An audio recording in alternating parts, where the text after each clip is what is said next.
Digital বাংলাদেশের নামে প্রায় ১৬ বছরে হাজার হাজার কোটি টাকা ব্যয় করেছে বিগত আওয়ামী লীগ সরকার। তবুও ডিজিটাল সেবা, তথ্য প্রযুক্তি ব্যবহার করে দুর্নীতি কমানো, মানব সম্পদ ও দক্ষতা উন্নয়ন, আইসিটি সেবা রপ্তানি সহ বিভিন্ন ক্ষেত্রে পিছিয়ে রয়েছে বাংলাদেশ।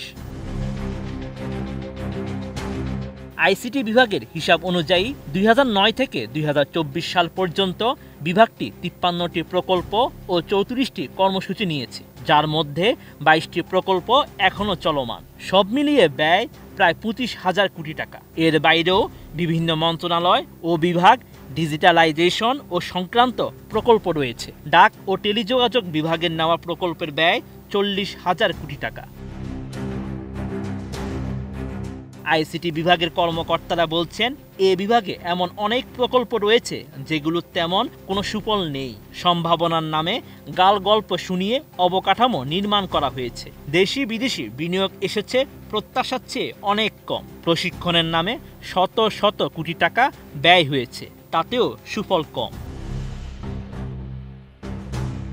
আইসিটি ও টেলিযোগাযোগ খাতে সবকিছুর মূল নিয়ন্ত্রক ছিলেন শেখ হাসিনার ছেলে সজীব ওয়াজেদ জয়। তিনি ছিলেন সাবেক প্রধানমন্ত্রীর তথ্য প্রযুক্তি বিষয়ক উপদেষ্টা। বেশিরভাগ সময় বিদেশে থেকে তিনি এই দায়িত্ব পালন করতেন।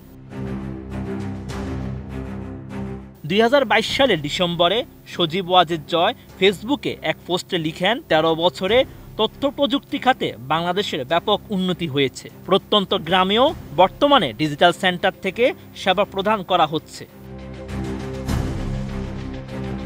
সংশ্লিষ্ট ব্যক্তিরা বলছেন, অনেক দেশ বাংলাদেশের মতো ডিজিটাল দেশ গঠনে স্লোগান দেয়নি, এত বিপুল ব্যয়ও করেনি, কিন্তু তারা বাংলাদেশের চেয়ে এগিয়ে আছে। জাতিসংঘের এই গভর্নমেন্ট ডেভেলপমেন্ট ইন্ডেক্স ২০২৪-এ ১৯৩টি দেশের মধ্যে বাংলাদেশের অবস্থান ১০০তম। এ সূচকে ভারত ৯৭, শ্রীলঙ্কা ৯৮ ও মালদ্বীপ ৯৪ অবস্থানে রয়েছে। জাতিসংঘের এ সূচক ৩টি মাপকাঠিতে বিবেচনা করা হয়, আর তা হল অনলাইন সেবা, টেলিকম অবকাঠামো ও দক্ষ মানব সম্পদ। দেশি পাকা টমেটো আর সিক্রেট রেসিপির কম্বিনেশনে তৈরি প্রাণ সস, সসের বস। বিশ্ব ব্যাংকের ডিজিটাল অগ্রগতি ও প্রবণতা প্রতিবেদন ২০২৩ বলছে, বাংলাদেশে স্মার্টফোন ব্যবহারকারীর হার প্রায় ৫২%, যা দক্ষিণ এশিয়ার মধ্যে সবচেয়ে কম। সেই সঙ্গে ইন্টারনেটের গতি, ডিজিটাল জীবনমান, কৃত্রিম বুদ্ধিমত্তার ব্যবহার ও ফ্রিল্যান্সিংয়েও সমপর্যায়ের অর্থনীতি দেশগুলোর চেয়ে পিছিয়ে আছে দেশটি। এদিকে আইসিটি বিভাগের প্রকল্পগুলো বিশ্লেষণে দেখা যায়, ১১টি প্রকল্প ও ১৫টি কর্মসূচি ছিল প্রশিক্ষণ সংক্রান্ত। ২০০৯ সাল থেকে এসব প্রকল্পে প্রায় ২,০০০ কোটি টাকা ব্যয় করা হয়েছে।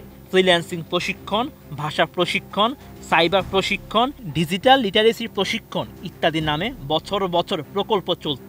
অভিযোগ রয়েছে, প্রশিক্ষণে কাজ দেওয়া হতো সরকারের ঘনিষ্ঠদের। নামকাওয়াস্তে প্রশিক্ষণ দিয়ে তারা মূলত টাকা আত্মসাৎ করত।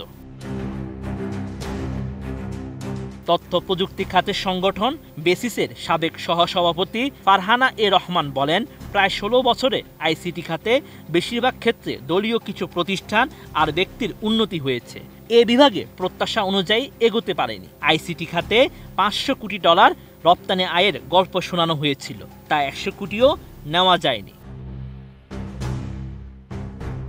সচিবালয়ে ডাক ও টেলিযোগাযোগ বিভাগের চলতি অর্থবছরের এডিপি পর্যালোচনা সভায় উপদেষ্টা নাহিদ ইসলাম বলেন, আওয়ামী লীগের আমলে টেলিযোগাযোগ এবং আইসিটি খাতে মোট ৬৫,০০০ কোটি টাকা বিনিয়োগ হয়েছে। তারপরও বাংলাদেশ পিছিয়ে আছে। বিভিন্ন সূচক দেখলে বোঝা যায়, ডিজিটাল বাংলাদেশের প্রকৃত সুযোগ সুবিধা দেশের জনগণ পাননি, বরং এক্ষেত্রে ব্যাপক অনিয়ম করা হয়েছে। Sheikh Farid, ATN news.